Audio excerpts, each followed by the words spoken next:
SuperSuperTales.com।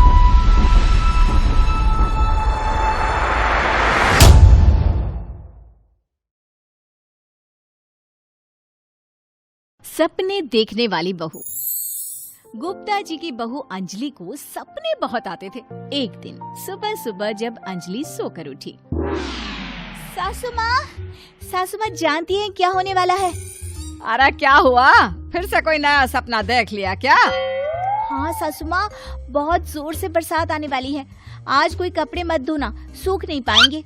अरे बहू, बाहर तो इतनी तेज धूप निकली पड़ी है, तुमको कहाँ बारिश नजर आ रही है?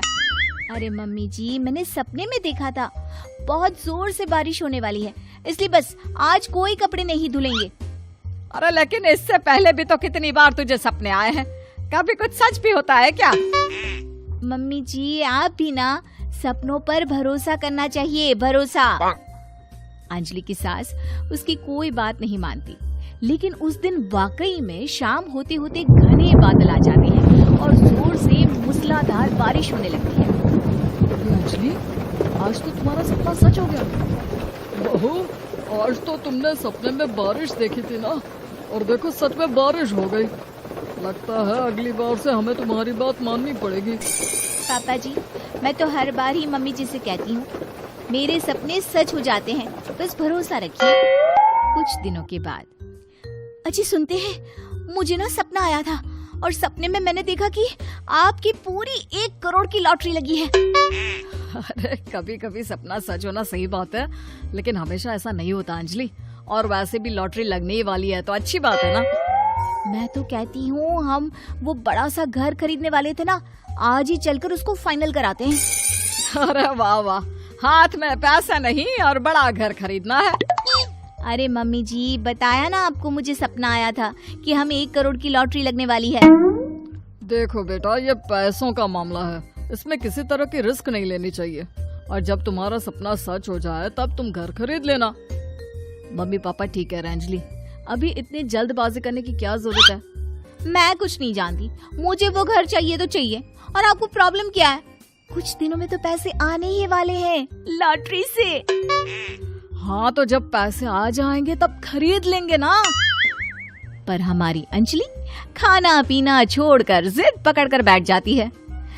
आखिर मजबूर होकर अंजलि के पति को उस घर को बुक कराने के पैसे देने पड़ते हैं। कई दिन बीत जाते हैं, लेकिन अंजलि के पति की कोई लॉटरी नहीं लगती। कुछ दिनों के बाद, तुम्हारे सपने के चक्कर में तो सब खराब हो गया अंजलि। ना लॉटरी लगी, ऊपर से बेकार में ही सारी जमा पूंजी उस घर को खरीदने में खर्च हो गई। थोड़े दिन तो इंतजार करो, अब ऐसा थोड़ी ना होता है कि आज सपना आया और कल आपकी लॉटरी लग गई। मैंने तो पहले ही कहा था, तुम्हारी बीवी को तो हर सपने पर विश्वास करने की आदत पड़ गई है। ऐसा भी कहीं होता है क्या?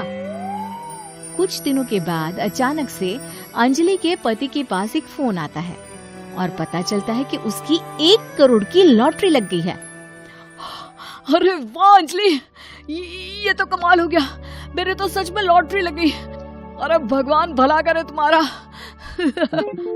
हाँ बहू, अब तो तुम जो कहोगी हम वो सब बात मानेंगे। तुम्हारे सपने का मतलब तो पूरा का पूरा सच होता है। अरे बिल्कुल ठीक कहते हैं, मैं तो बेकार में ही बहू को उल्टा सीधा सुनाती थी। अरे इसके सपने तो वाकई में सही हो जाते हैं। अपने घर वालों की बात सुनकर अंजलि मन ही मन बहुत इतराती है। उसे लगता है कि अब वो जो भी सपना देखेगी सच हो जाएगा। और इसी चक्कर में एक दिन अंजलि को सपना आता है कि अचानक उनके घर पर बहुत सारे मेहमान आने वाले हैं। यही सोचकर अंजलि अपनी सास को कहकर बहुत सारा खाना पहले से ही बनाकर रख लेती है। सुबह से शाम हो जाती है। हमने इतना सारा खाना बना लिया, लेकिन हमारे घर तो कोई मेहमान आया ही नहीं। हाँ मम्मी जी, अब तो रात होने आई है, लगता है ये खाना हम लोगों को ही खाना पड़ेगा। गुप्ता जी का परिवार पूरे 2 दिन तक उस खाने को खाकर खत्म करता है, लेकिन अंजलि की अपने सपनों पर भरोसा करने की आदत इतनी जल्दी छूटने वाली कहाँ थी। एक दिन अंजलि की सास अपने किसी रिश्तेदार के घर जाने के लिए कहती है, अरे अंजलि बहू, मैं जरा 2 दिन के लिए बुआ जी के घर जा रही हूँ। देखो तुम पीछे से घर को अच्छी तरह संभाल लेना। हाँ ठीक है मम्मी जी, आप चिंता मत करिए, मैं सब कुछ अच्छे से संभाल लूंगी। बहू वैसे तो तुम सब कुछ बहुत अच्छे से ही करती हो, लेकिन देखो ये जरा ना सपनों पर भरोसा थोड़ा कम किया करो बेटा। क्या मम्मी जी, मेरे इतने सारे सपने तो सच हो जाते हैं, उसके बाद भी आपको शक ही रहता है हमेशा। अरे बेटा, कभी कभार की बात अलग है, लेकिन हमेशा इन बातों पर भरोसा करना बहुत बड़ा नुकसान भी करवा सकता है।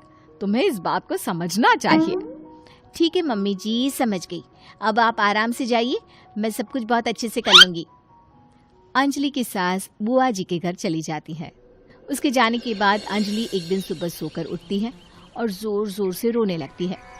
अरे क्या हुआ अंजलि, तुम रो क्यों रही हो? बहू सब ठीक तो है ना? क्या कोई बुरा सपना देखा? अरे पापा जी क्या बताओ, मम्मी जी नहीं रही, वो हम सबको छोड़कर चली गई।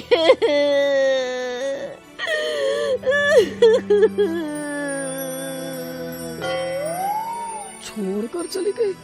अरे क्या मतलब है? वो तो अपनी बुआ जी के घर गई है ना? पापा जी, सासू माँ बुआ जी के घर नहीं, भगवान जी के घर गई है। अरे अंजलि, सुबह सुबह कैसी बात कर रही हो? बुआ के घर गई है, कुछ नहीं हुआ है उनको। मैंने सपने में देखा था, मम्मी जी भगवान को प्यारी हो गई है। अंजलि का पति उसे समझाने की कोशिश करता है, लेकिन अंजलि के बार बार कहने पर वो भी इस बात पर भरोसा कर लेता है कि अब उसकी माँ दुनिया में नहीं रही। सारे गांव में ये खबर फैल जाती है कि अंजलि की सास की मौत हो गई। भगवान, अब हम क्या करेंगे? तुम्हारे सर से माँ का साया उठ गया। मैं तो कहती हूँ पापा जी, इनको बुआ जी के घर जाकर मम्मी जी की डेड बॉडी को ले आना चाहिए, तब तक हम उनकी अंतिम यात्रा की तैयारी करते हैं। अंजलि का पति अंजलि की बात सुनकर बुआ जी के घर के लिए रवाना हो जाता है। उधर अंजलि अपनी सास के अंतिम संस्कार की सारी तैयारियां कर लेती है। मोहल्ले के सारे लोग वहां पर आकर इकट्ठा हो जाते हैं। बहुत बुरा हुआ, मेरी सास मुझे बहुत प्यार करती थी, बुआ जी के घर गई थी। अरे हमको क्या पता था कि भगवान जी के घर जा रही है। अंजलि ने अपनी सास की तस्वीर पर हार पहनाकर घर के बीचों बीच रख दिया। सब लोग आकर गुप्ता परिवार को सांत्वना दे रहे थे। थोड़ी देर बाद अंजलि का पति घर आता है और साथ में अपनी माँ को भी ले आता है। अरे बहू, मेरी तस्वीर पर हार क्यों चढ़ा रखा है? सब लोग अंजलि की सास को देखकर डर जाते हैं। अरे आप लोगों को डरने की कोई जरूरत नहीं है, मेरी माँ जिंदा है। ये तो मेरी बीवी के सपने के चक्कर में हम लोगों ने अपनी माँ को मरा हुआ समझ लिया। बहू, सपने देखना ठीक है, पर अपनी जिंदा सास का अंतिम संस्कार करना बहुत बड़ी गलती। इसके बाद अंजलि की अपने सपनों पर आंख मूंद कर भरोसा करने की आदत हमेशा के लिए सुधर जाती है।